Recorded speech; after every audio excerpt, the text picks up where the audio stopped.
bandeirantes foram os primeiros desbravadores do Brasil. Ao abrir caminhos nas florestas em busca de riquezas, empurraram as fronteiras brasileiras para além da linha imaginária do Tratado de Tordesilhas. Mas quem eram essas pessoas? De onde elas vinham? Que motivos tinham para se aventurar em terras desconhecidas? Uma grande parte desses construtores do Brasil eram de origem judaica. Hoje nós temos notícia deles, sabemos que eles vieram para o Brasil fugitivos de Portugal. Foi a ânsia de liberdade, a ânsia de um mundo livre, que levou realmente a grande parte dos bandeirantes para essas regiões aqui inóspitas de São Paulo. Não foi só uma vontade de enriquecimento, foi a busca realmente de uma terra prometida.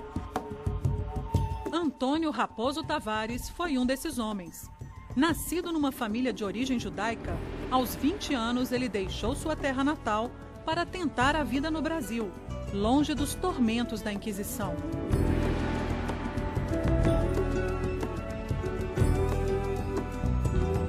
Em pouco tempo, se estabeleceu na vila de São Paulo e desde cedo se envolveu com expedições para aprisionar índios e explorar terras desconhecidas.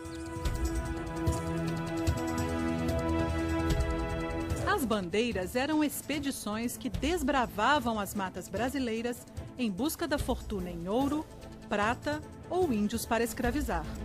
Os homens partiam com pouca comida e dependiam do que encontrassem pela frente. No caminho, acabavam por fundar povoados.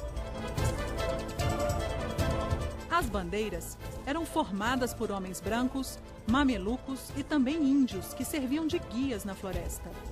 Durante o século XVII, centenas dessas expedições seguiram rumo ao interior. Partiam principalmente de São Paulo. Os paulistas seguiam na caça ao índio, navegando pelo rio Tietê e afluentes. A venda dos índios capturados tornou-se uma atividade comercial importante para a capitania de São Vicente. Durante a invasão holandesa em Pernambuco, quando o tráfico negreiro foi interrompido, os escravos índios foram valorizados em todo o Brasil. As bandeiras tornaram-se assim fundamentais para garantir o crescimento da colônia. As expedições buscavam principalmente os índios já catequizados, acostumados ao trabalho agrícola. Eles viviam em grandes grupos nas missões fundadas pelos jesuítas portugueses e espanhóis. Nesse tempo, os padres administravam cerca de 33 missões, com mais de 100 mil indígenas. Com as expedições de Guairá, Itatim, Uruguai e Tapi, Raposo Tavares assegurou a posse brasileira dos atuais estados do Rio Grande do Sul, Santa Catarina, Paraná e Mato Grosso do Sul.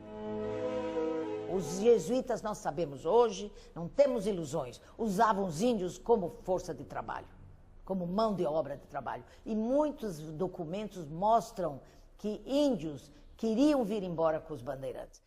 Entre uma expedição e outra, Raposo tornou-se juiz ordinário da vila de São Paulo e ouvidor da capitania de São Vicente.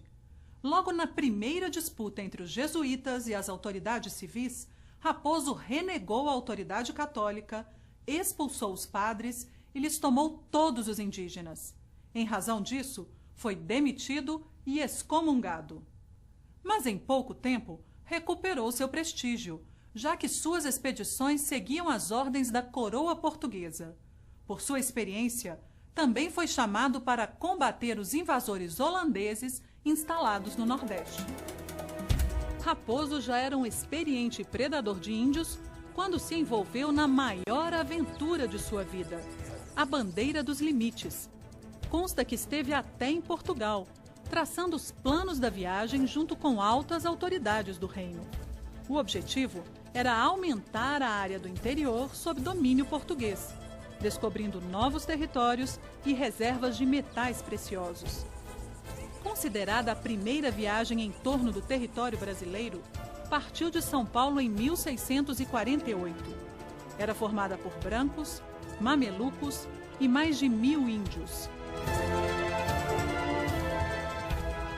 Dividida em 2 grupos, a expedição desceu o rio Tietê até o rio Paraná e o rio Aquidauana. Às margens do rio Paraguai, os bandeirantes ocuparam a redução de Santa Bárbara.